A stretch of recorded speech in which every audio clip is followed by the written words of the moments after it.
Ahojte, dnes sme sa vybrali navštíviť našho kamaráta, ktorého sme nedávno spoznali cez naše aktivity, ktoré robíme s cestou z mesta. Nachádzame sa pri Gelnici.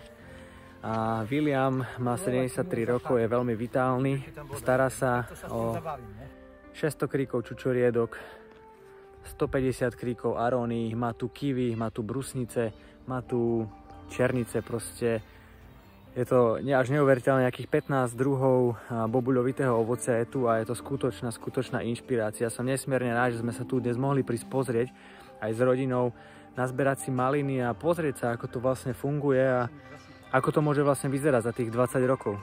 Venuje sa tomu cez 20 rokov a proste som milo prekvapený, čo tu vlastne vidím, ako to celé funguje a vlastne kde sa pohnete po pozemku a proste nejaké jedlo. Čo si nazberal, Lukáš? Môžem sa pozrieť? Ukáž. Wow, ideš si dať? Čiže on to nazýva rodový statok, má to niečo cez 1,2 hektára. Môžete to nazvať jedlý les, môžete nazvať proste akokoľvek to nazývate, to je jedno. Hlavne to treba robiť s láskou a tu je vidieť, že tento William sa o to stará s nesmiernou láskou a proste je to úžasné. Akože idem teraz si nazbierať nejaké malinky a popozerať sa, ako toto celé funguje a teším sa, že som sa mohol prísť dnes nainšpirovať s rodinou. No a čaká nás akože parádna cesta a budúcnosť bude akože úžasná. Ja sa nesmierne teším.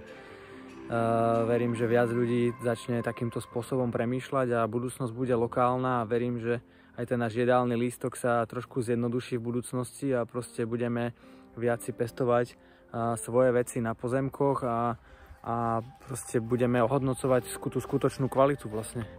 A toto sú práve inšpiratívni ľudia, ktorých chcem v regióne stretávať, podať im ruku a zároveň to poprepájať celé, lebo toto je nesmierne dôležité poznať v regióne, čo tu máme, koho tu máme a keď sa s ním stretnem a podám mu ruku a on mi povie ten svoj príbeh a ako to celé pestuje a ručne okopáva, ako si mieša proste rašelinu, ako si mieša proste kompost, tak potom skutočne viem, že tu dostanem kvalitu. Samozrejme William aj predáva bobuľovité ovocie, ale proste úžasné.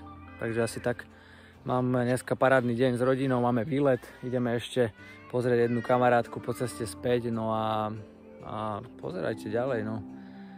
Tieto inšpiratívne veci a budeme vám viac prinášať takýchto videí. William akurát prichádza tu a núka mi nejaké paradajky, že sa mám pozrieť. Idem sa... Tu mám ešte také paradajky. Tu je William. Skutočná inšpirácia pre mňa. Ďakujeme, že tu môžeme byť.